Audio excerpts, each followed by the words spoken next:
Hello students, welcome to Atharva ji के classes. आज की क्लास में हम कर रहे हैं अप्रैल 2023 के करंट अफेयर्स। तो चलिए स्टार्ट करते हैं। पहला प्रश्न है, अप्रैल 2023 में वैश्विक बौद्ध शिखर सम्मेलन कहाँ आयोजित हुआ था? ये नई दिल्ली में आयोजित हुआ था और इसकी सह मेजबानी केंद्रीय संस्कृति मंत्रालय और अंतर्राष्ट्रीय बौद्ध परिसंघ द्वारा की गई थी।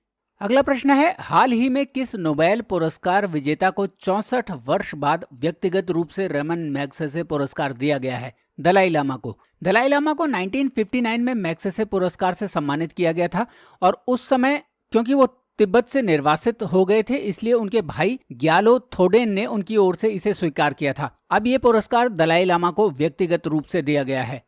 अगला प्रश्न है, राष्ट्रीय सिविल सेवा दिवस कब मनाया जाता है? 21 अप्रैल को मनाया जाता है और ये दिन 2006 से मनाया जा रहा है। ये वो दिन था जब भारत के पहले गृह मंत्री सरदार वल्लभ भाई पटेल ने 1947 में अखिल भारतीय सेवाओं की शुरुआत की थी। 21 अप्रैल को सरदार पटेल द्वारा 1947 में नवनियुक्त प्रशासनिक सेवा अधिकारियों को संबोधित किया था और इस संबोधन में उन्होंने भारतीय सिविल सेवकों को भारत का स्टील फ्रेम कहा था। अगला प्रश्न है, किन दो उत्तर पूर्वी भारतीय राज्यों ने सीमा विवाद को सुलझाने के लिए एक समझौते पर हस्ताक्षर किए हैं? असम और अरुणाचल प्रदेश ने। अरुणाचल प्रदेश और असम 804.1 किलोमीटर लंबी सीमा साझा करते हैं और इन दोनों राज्यों के बीच सीमा विवाद 1972 से चला आ रहा है, जिसका अब स्थायी समाधान हो चुका है। अगला प्रश्न है, उन दो उत्पादों के नाम बताइए जिन्हें अप्रैल 2023 में भौगोलिक संकेत यानी GI टैग मिला है। तमिलनाडु के कम्बम अंगूर, जिन्हें कम्बम पन्नीर थ्रेची अंगूर भी कहा जाता है, और मध्य प्रदेश की गोंड पेंटिंग। इन दोनों प्रोडक्ट्स के बारे में थोड़ी सी और जानकारी मैं आपको देता हूँ। पनीर अंगूर 1832 में एक फ्रांसीसी प्रीस्ट ने तमिलनाडु में इंट्रोड्यूस किए थे और ये मुख्य रूप से पश्चिमी घाट में स्थित कम्बोम घाटी में उगाए जाते हैं और इसे दक्षिण भारत के अंगूर शहर के रूप में जाना जाता है। और गोंड चित्रकला का प्राथमिक स्रोत मध्य प्रदेश की डिंडोरी जिला है। गोंड पेंटिंग में प्रकृति, सूर्य, चंद्रमा, नदी, देवी देवताओं आदि के दृश्य का चित्रण किया जाता है। अगला प्रश्न है, हाल ही में किस राज्य में जीवंत गांव या वाइब्रेंट विलेज कार्यक्रम शुरू किया गया है? अरुणाचल प्रदेश में किबुथु गांव में। किबुथु गांव भारत का सबसे पूर्वी बिंदु है और यह कार्यक्रम माइग्रेशन यानी प्रवासन को रोकने और भारत की सुरक्षा को बढ़ावा देने के लिए शुरू किया गया है। अगला प्रश्न है, भारत को संयुक्त राष्ट्र की किस एजेंसी के लिए 4 वर्षों के लिए चुना गया है? संयुक्त राष्ट्र सांख्यिकी आयोग, जो संयुक्त राष्ट्र की सर्वोच्च सांख्यिकी संस्था है। संयुक्त राष्ट्र सांख्यिकी आयोग की स्थापना 1947 में हुई थी और ये वैश्विक सांख्यिकीय प्रणाली का सर्वोच्च निकाय है जो दुनिया भर के सदस्य देशों के मुख्य सांख्यिकीविदों को एक साथ लाता है। ये सांख्यिकीय मानकों को स्थापित करने और राष्ट्रीय और अंतर्राष्ट्रीय स्तर पर उनके कार्यान्वयन सहित अवधारणाओं और तरीकों को विकसित करने के लिए जिम्मेदार है। अगला प्रश्न है, अप्रैल 2023 में कौन सा देश उत्तरी अटलांटिक संधि संगठन यानी नेटो का 31वां सदस्य बना? फिनलैंड। फिनलैंड रूस के साथ 1340 किलोमीटर लंबी भूमि सीमा साझा करता है। नाटो की स्थापना 1949 में 12 देशों के साथ हुई थी और 1991 में सोवियत संघ के पतन के बाद इसका विस्तार पूर्वी यूरोप तक हो गया है। अगला प्रश्न है, हाल ही में किस यूरोपीय देश में यूरोप का एक सबसे शक्तिशाली परमाणु संयंत्र शुरू हुआ है? फिनलैंड में। 1600 मेगावाट की क्षमता वाला अल्किलियोटो 3 यूरोप में सबसे शक्तिशाली रिएक्टरों में से एक बन गया है। अगले प्रश्न पर चलते हैं, हिंदू फोबिया की निंदा करने वाला प्रस्ताव पारित करने वाला पहला अमेरिकी राज्य कौन सा है? जॉर्जिया। अमेरिकी राज्य जॉर्जिया हाल ही में हिंदू फोबिया और हिंदू विरोधी कट्टरता की निंदा करने वाले प्रस्ताव को पारित करने वाला पहला अमेरिकी राज्य बन गया है। रटगर्स यूनिवर्सिटी की रिपोर्ट के अनुसार हिंदू विरोधी दुष्प्रचार में उल्लेखनीय वृद्धि हुई है और इसी रिपोर्ट के आधार पर जॉर्जिया में ये प्रस्ताव पारित किया गया है। अगला प्रश्न है, हाल ही में किन दो राज्यों ने जाति विरोधी संघर्ष वाइकोम सत्याग्रह के शताब्दी समारोह का उद्घाटन किया है? तमिलनाडु और केरल ने। वाइकोम सत्याग्रह 1924 में केरल के त्रावणकोर रियासत में वेकोम में शुरू हुआ था, जिसके बाद पूरे देश में मंदिर प्रवेश आंदोलनों की शुरुआत हुई थी। अगला प्रश्न है, किस देश ने आधिकारिक संचार में अंग्रेजी और अन्य विदेशी भाषाओं के प्रयोग पर प्रतिबंध लगा दिया है? इटली ने। इटली में पास किए गए कानून के प्रावधानों के अनुसार आधिकारिक संचार में विदेशी शब्दों का उपयोग करने के लिए इटालियंस को 1 लाख पाउंड या $1,08,705 तक का जुर्माना भरना पड़ सकता है। अगला प्रश्न है, ज्यूस यानी Jupiter IC moons explorer mission किस ग्रह के अध्ययन से संबंधित है? बृहस्पति और उसके उपग्रह कैलिस्टो, गैनीमेड और यूरोपा के अध्ययन से। ज्यूस मिशन को फ्रेंच गुयाना में यूरोपा के स्पेसपोर्ट से अंतरिक्ष यान से लॉन्च किया गया था। अगला प्रश्न है, tropospheric emission monitoring of pollution instrument उपकरण किस अंतरिक्ष एजेंसी से संबंधित है? नासा से। ये वैज्ञानिकों को उत्तरी अमेरिका में वायु प्रदूषण की निगरानी करने में सक्षम बनाएगा। अगला प्रश्न है, सऊदी अरब की पहली महिला अंतरिक्ष यात्री का क्या नाम है? रियाना बर्नवी, जो मई 2023 में 4 अन्य अंतरिक्ष यात्रियों के साथ अंतरिक्ष में गई थी। अगला प्रश्न है, सतुवानी और जुड़ शीतल त्योहार किस राज्य से संबंधित हैं? बिहार से। सतुवानी प्रकृति से जुड़ा त्योहार है और ये गर्मी के मौसम की शुरुआत को चिन्हित करने के लिए एक फसल उत्सव है। जुड़ शीतल, जिसे मैथिली नया वर्ष भी कहा जाता है, सतुवानी के अगले दिन मनाया जाता है। अगला प्रश्न है, डॉक्टर BR अंबेडकर की जयंती के उपलक्ष्य में किस ट्रेन को हरी झंडी दिखाई गई है? भारत गौरव पर्यटक ट्रेन। सरकार ने डॉक्टर अंबेडकर से जुड़ी पंच तीर्थ विकसित किया है। ये 8 दिवसीय यात्रा है जिसमें नई दिल्ली, महू, नागपुर, वाराणसी, सांची, सारनाथ, गया, राजगीर और नालंदा शामिल होंगे। अगला प्रश्न है, चेइराओबा उत्सव किस राज्य में मनाया जाता है? मणिपुर में। ये मणिपुर में मैतेई समुदाय के लोगों का चंद्र नव वर्ष की शुरुआत के रूप में मनाया जाता है।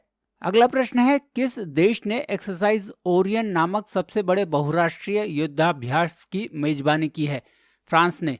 इस अभ्यास में भारत, अमेरिका, फ्रांस और उसके सहयोगी देश शामिल थे। अगला प्रश्न है, हाल ही में रहेसी यानी RHESSI Reuven Ramaty high energy solar spectroscopic image satellite खबरों में क्यों था? ये क्या है? उत्तर है, ये नासा का एक निष्क्रिय उपग्रह है जिसे हाल ही में सहारन रेगिस्तान में गिराया गया था। इसे 2002 में लॉन्च किया गया था और इसने सूर्य से निकलने वाले अत्यधिक ऊर्जावान कणों का अध्ययन किया था। अगला प्रश्न है, किस राज्य में पहली बार विधानसभा चुनाव में घर से वोट पहल शुरू की? कर्नाटक में। इस प्रक्रिया में लगभग 8,900 व्यक्तियों ने हिस्सा लिया जो 80 वर्ष से अधिक उम्र के थे या विकलांग थे। अगला प्रश्न है, विश्व विरासत दिवस या वर्ल्ड हेरिटेज डे कब मनाया जाता है? 18 अप्रैल को। इसे स्मारकों और स्थलों के लिए अंतर्राष्ट्रीय दिवस के रूप में भी जाना जाता है और इसका उद्देश्य मानव विरासत को संरक्षित करना और संबंधित संगठनों के सभी प्रयासों को मान्यता देना है। अगला प्रश्न है, अवांगहू गांव किस देश की सीमा पर है जहां किसी केंद्रीय मंत्री ने पहली बार दौरा किया है? उत्तर है, म्यांमार सीमा पर। ये नागालैंड के फेक जिले में स्थित है और एल मुरुगन इस गांव का दौरा करने वाले पहले केंद्रीय मंत्री बने हैं। अगला प्रश्न है, स्वच्छोत्सव 2023 किस उद्देश्य से शुरू किया गया है? उत्तर है, स्वच्छता को बढ़ावा देने, प्रदूषण कम करने और शहरों को कचरा मुक्त करने के उद्देश्य से।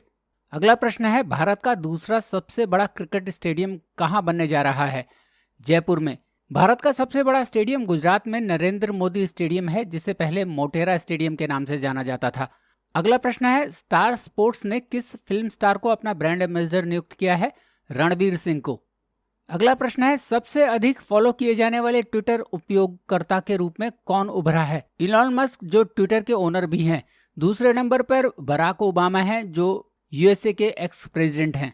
अगला प्रश्न है, कौन सा राज्य 100% विद्युतीकृत रेलवे नेटवर्क वाला भारत का पहला राज्य बन गया है? हरियाणा। किस राज्य की चाय को यूरोपीय भौगोलिक संकेत यानी GI टैग प्रदान किया गया है? हिमाचल प्रदेश की कांगड़ा चाय को। अगला प्रश्न है, कौन सा प्रमुख क्रिकेटिंग देश ICC विश्व कप 2023 के लिए सीधे क्वालिफाई करने में विफल रहा है? श्रीलंका। ICC वर्ल्ड कप इस साल भारत में होने वाला है। अगला प्रश्न है, पहली हाइड्रोजन चालित नौका का क्या नाम है? MF hydra. इसे नॉर्वे की कंपनी नॉल्ड द्वारा लॉन्च किया गया है। अगला प्रश्न है, भारतीय नौसेना के उप प्रमुख के रूप में किसे नियुक्त किया गया है?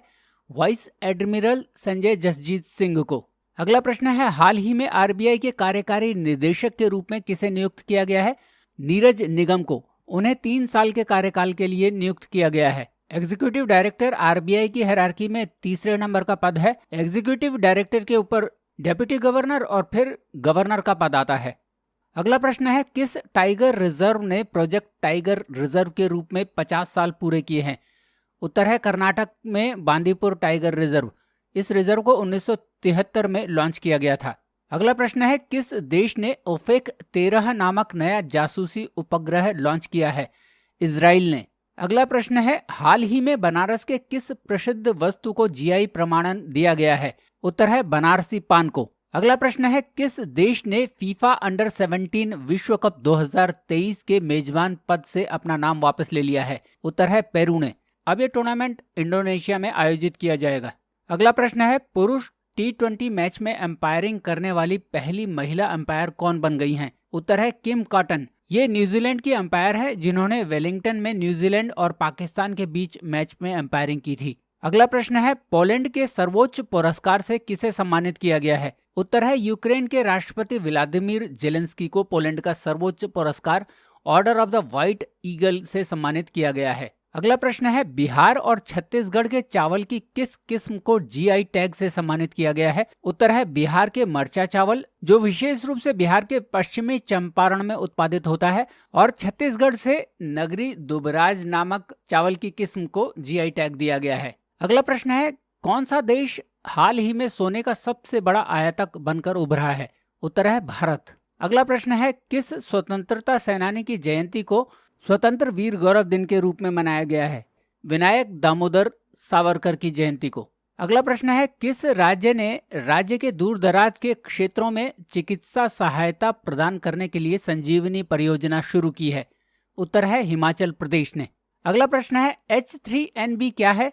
उत्तर है ये आमतौर पर पक्षियों में पाए जाने वाले एक इन्फ्लुएंजा वायरस का प्रकार है और इसका असर इंसानों पर भी हो सकता है। अगला प्रश्न है, वित्त वर्ष 2023 में कौन सा देश भारत का सबसे बड़ा व्यापारिक भागीदार बनकर उभरा है? उत्तर है संयुक्त राज्य अमेरिका यानी यूएसए। यूएसए के साथ हमारी ट्रेड वैल्यू 128.55 अरब डॉलर की थी। अगला प्रश्न है, भारत का कौन सा टायर दुनिया का दूसरा सबसे मजबूत टायर ब्रांड बनकर उभरा है? उत्तर है एमआरएफ। मूल रूप से एमआरएफ को मद्रास रबर फैक्ट्री के नाम से जाना जाता था। अगला प्रश्न है, विश्व हीमोफीलिया दिवस कब मनाया जाता है? उत्तर है 17 अप्रैल को। हीमोफीलिया खून से जुड़ी एक आनुवंशिक बीमारी है। अगला प्रश्न है, हाल ही में भारत सरकार द्वारा लॉन्च युवा यानी कि young upcoming and versatile achievers portal का उद्देश्य क्या है?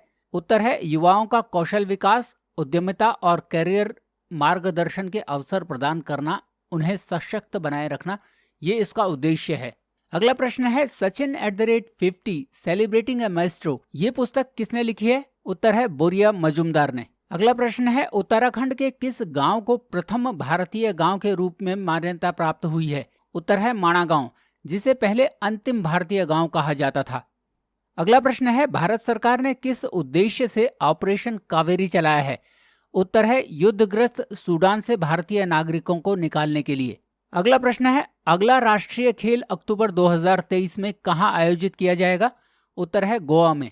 अगला प्रश्न है, फेमिना मिस इंडिया 2023 का खिताब किसने जीता है? राजस्थान की नंदिनी गुप्ता ने। दिल्ली की श्रेया पुंजा प्रथम रनरअप और मणिपुर की थोनाओजम स्ट्रेलालोवान द्वितीय रनरअप रही। ये प्रतियोगिता इम्फाल में आयोजित की गई थी।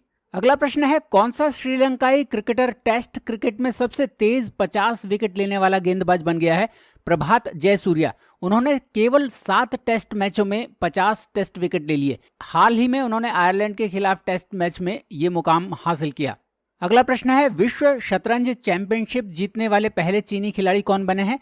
डिंग लिरेन। उन्होंने रूस के इयान नेपोनमिन्याची को हराया। ये टूर्नामेंट कजाकिस्तान में हुआ था और डिंग लिरेन ने अब मैग्नस कार्लसन का स्थान ले लिया है, जिन्होंने अपने खिताब को ना डिफेंड करने का फैसला लिया था। अगला प्रश्न है, यूनेस्को विश्व प्रेस स्वतंत्रता पुरस्कार 2023 किसे प्रदान किया गया है? उत्तर है नीलोफर हमीदी, इलाहे मोहम्मदी और नरगिस मोहम्मदी। ये ईरान की पत्रकार हैं जो अभी फिलहाल जेल में बंद हैं। अगला प्रश्न है, विश्व बैंक का अध्यक्ष किसे नियुक्त किया गया है? भारतीय मूल के अमेरिकी नागरिक अजय बंगा को। अगला प्रश्न है, किस भारतीय व्यवसायी को ऑस्ट्रेलिया का सर्वोच्च नागरिक पुरस्कार ऑर्डर ऑफ ऑस्ट्रेलिया से सम्मानित किया गया है? उत्तर है रतन टाटा को। अगला प्रश्न है, लता दीनानाथ मंगेशकर पुरस्कार से किसे सम्मानित किया गया है? आशा भोसले को। अगला प्रश्न है, 100 रुपए का सिक्का किस अवसर पर जारी किया गया है? प्रधानमंत्री मोदी के रेडियो कार्यक्रम मन की बात के 100वें एपिसोड पूरा होने के उपलक्ष्य में। अगला प्रश्न है, वीरता पुरस्कार जीतने वाली पहली भारतीय वायुसेना महिला अधिकारी कौन बनी है? उत्तर है विंग कमांडर दीपिका मिश्रा। उन्हें मध्य प्रदेश में बाढ़ राहत के दौरान कई लोगों की जान बचाने के लिए वायुसेना पदक से सम्मानित किया गया है। स्टूडेंट्स, तो ये थे अप्रैल 2023 के कुछ बहुत महत्वपूर्ण करंट अफेयर्स क्वेश्चन जो आने वाले एग्जाम्स में जरूर पूछे जा सकते हैं। होप आपको ये वीडियो पसंद आया हो। अगर आपको ये वीडियो पसंद आया तो इसे लाइक और शेयर जरूर कीजिएगा और इस चैनल को जरूर सब्सक्राइब करें और बेल बटन को भी हिट करें ताकि आने वाले वीडियोस के नोटिफिकेशन आपको टाइमली मिलते रहें।